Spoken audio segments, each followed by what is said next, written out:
Bismillahirrahmanirrahim. Assalamualaikum warahmatullahi wabarakatuh.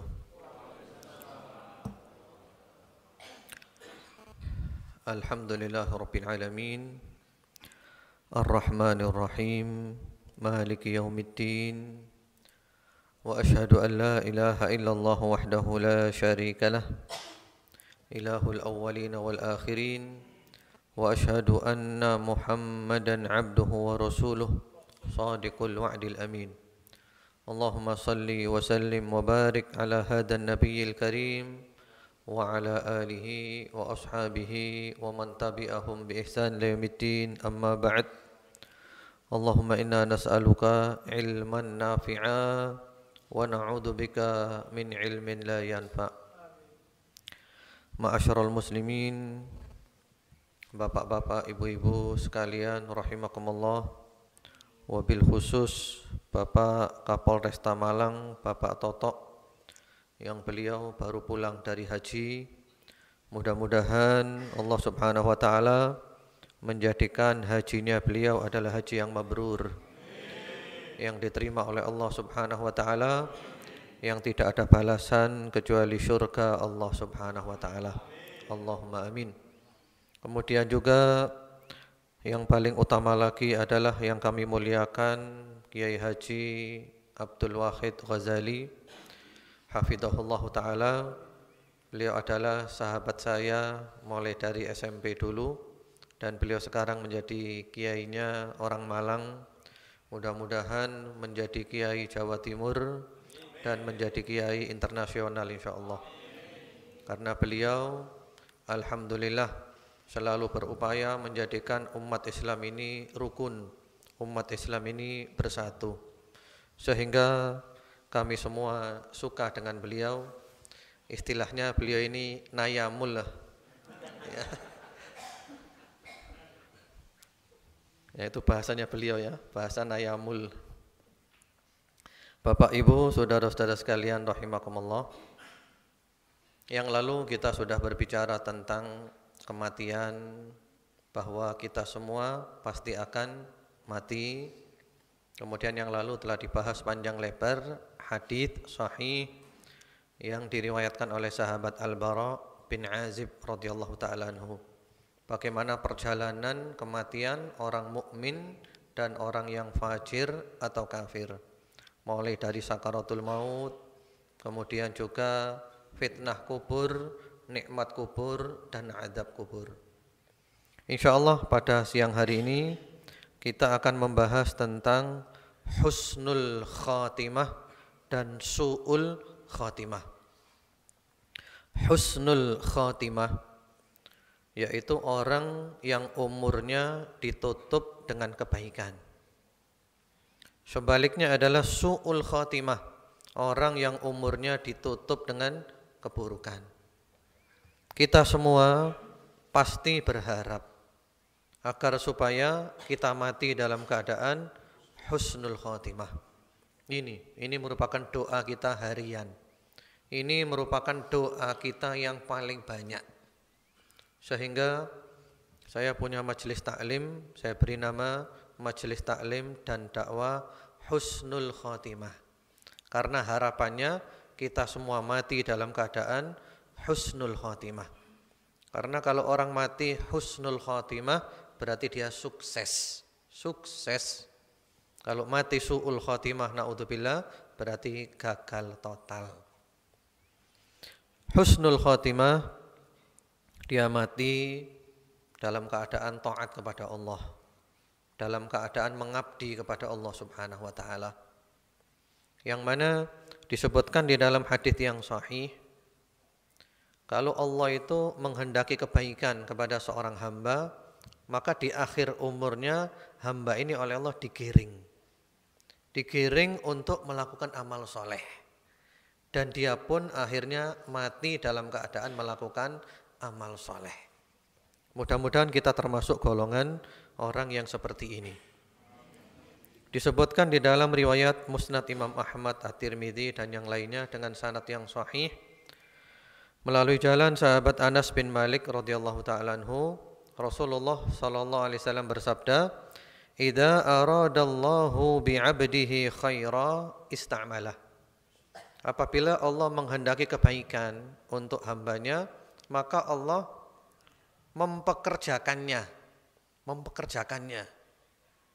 Lalu para sahabat bertanya, "Kaifa yasta'milu?" Wahai Rasulullah, bagaimana Allah mempekerjakannya? Beliau bersabda, "Yuwaffiquhu li'amalin salih qabla mautih." Allah memberikan taufik kepadanya untuk beramal soleh sebelum mati. Masya Allah, ini harapan kita. Karena itu Bapak Ibu, saudara-saudara sekalian rahimakumullah, di dalam Islam ini yang dinilai itu akhirnya. Yang dinilai akhirnya. Pertamanya baik, akhirnya buruk, gagal total. Seandainya pertamanya buruk, akhirnya baik, Masya Allah. Di dalam hadis yang sahih Rasulullah SAW bersabda, "Innamal a'malu bil khawatim." Amal itu yang dinilai adalah penutupnya. Karena itu mungkin di perjalanan ini masih terseok-seok, banyak kurang sana sini. Jangan putus asa. Perbaikan-perbaikan harus ada, harapannya mati dalam keadaan yang terbaik. Sehingga para ulama mengatakan al-ibratu bikamalin nihayah la binaqsil bidayah. Yang penting akhirnya sempurna. Walaupun di tengah perjalanan masih banyak kurang sana sini, kita selalu perbaiki diri kita. Ma'asyiral muslimin, Bapak Ibu, saudara-saudara sekalian rahimakumullah, ada kisah-kisah tentang orang yang mati husnul khotimah dan su'ul khotimah. Mari kisah ini kita kita dengarkan dan jangan sampai kita niru kisah yang su'ul khotimah. Kalau kisah mati husnul khotimah banyak. Kita sering mendengar orang mati waktu sujud. Ya, bahkan kemarin kita dengar, kita lihat orang di Mekah, di Masjid Nabawi, di Masjidil Haram mati pas sujud, Masya Allah. Mati waktu haji pas umroh, mati pas dzikir, mati mengucapkan la ilaha illallah dan yang lain-lainnya. Ini mati husnul khotimah. Tanda-tanda orang mati husnul khotimah. Namun juga ada tanda-tanda orang yang mati su'ul khotimah yang bisa dilihat oleh manusia semuanya.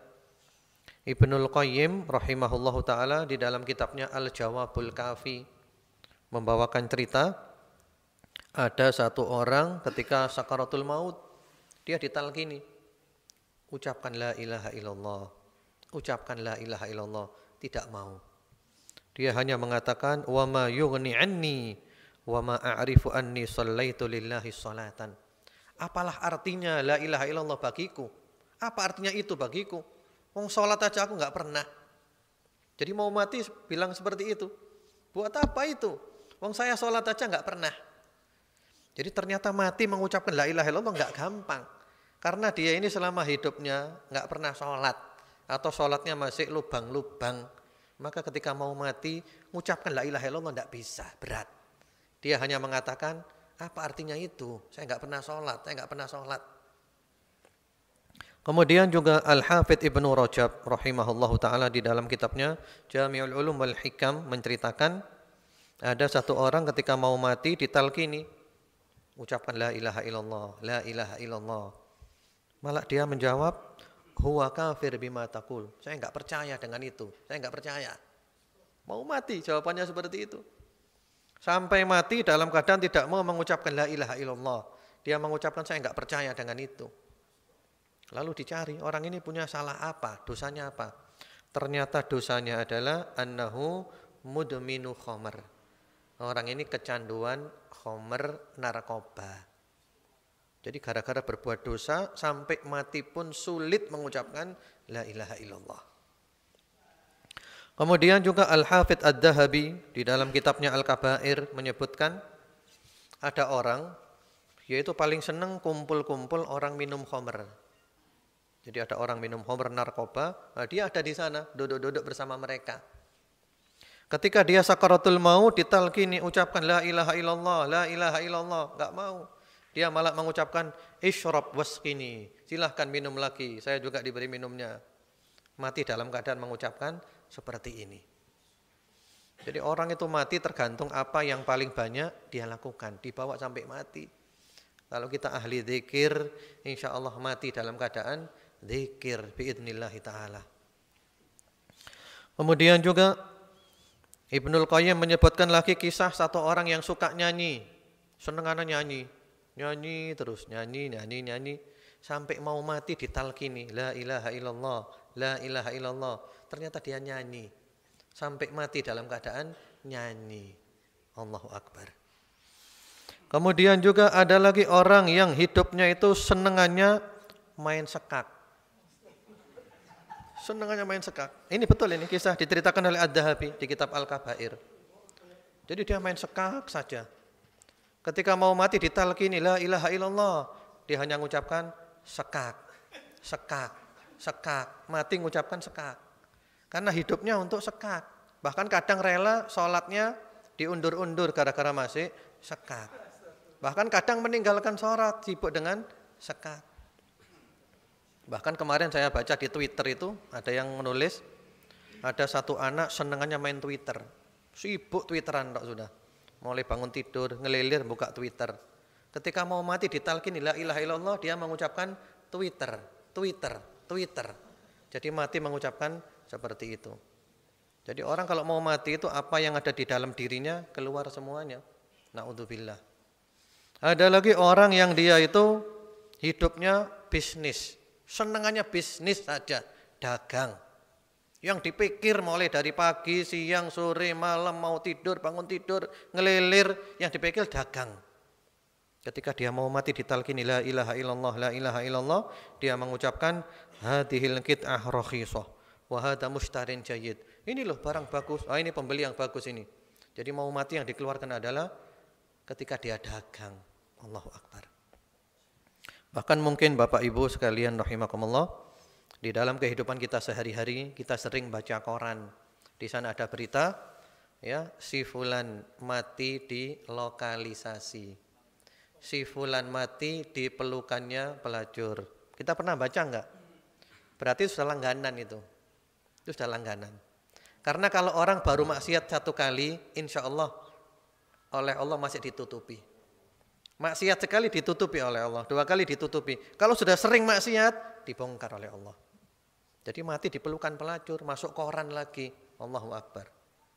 Kemudian juga ada lagi orang yang mati meso-meso.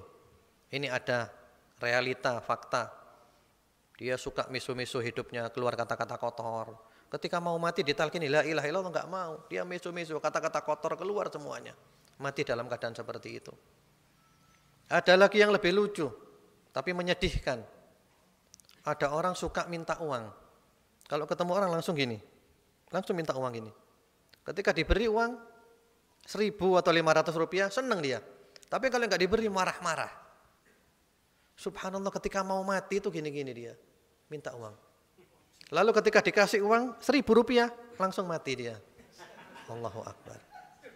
Jadi kebiasaannya. Karena itu mumpung kita masih hidup, ya, kita biasakan amal soleh.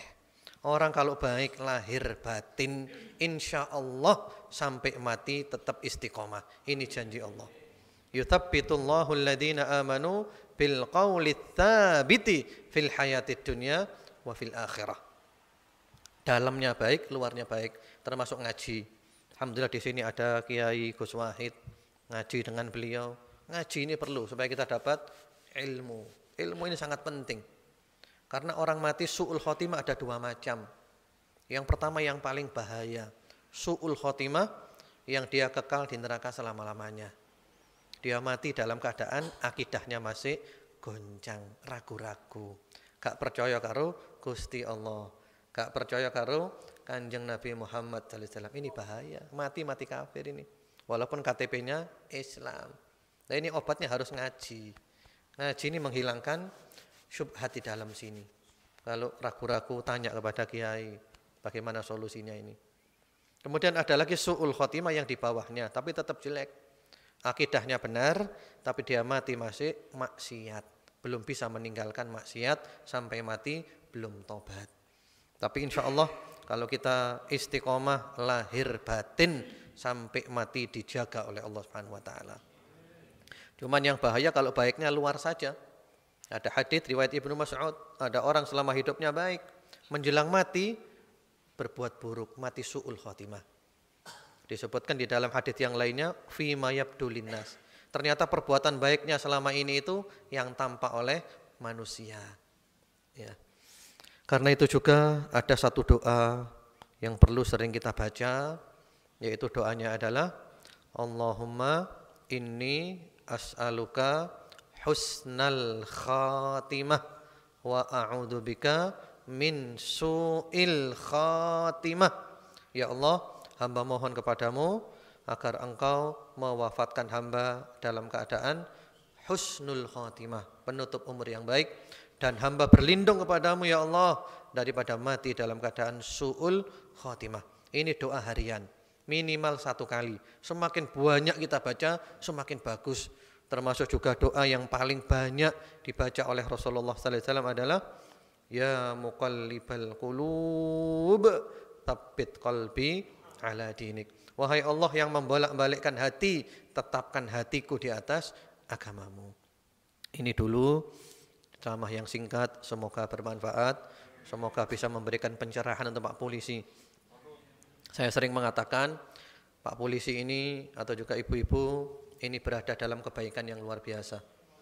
Bapak bisa meniatkan ibadah 24 jam. Yaitu Bapak niat, saya sebagai polisi, saya ingin benar-benar mensejahterakan rakyat. Saya ingin benar-benar mengayomi rakyat. Masya Allah, Bapak Ibu 24 jam ibadah. Allahu Akbar. Semoga bermanfaat, semoga Allah jadikan kita istiqomah dan Allah tutup umur kita dengan husnul khatimah. Allahumma amin. Subhanakallahumma bihamdika asyhadu an la ilaha illa anta astaghfiruka wa atubu ilaik. Assalamualaikum warahmatullahi wabarakatuh.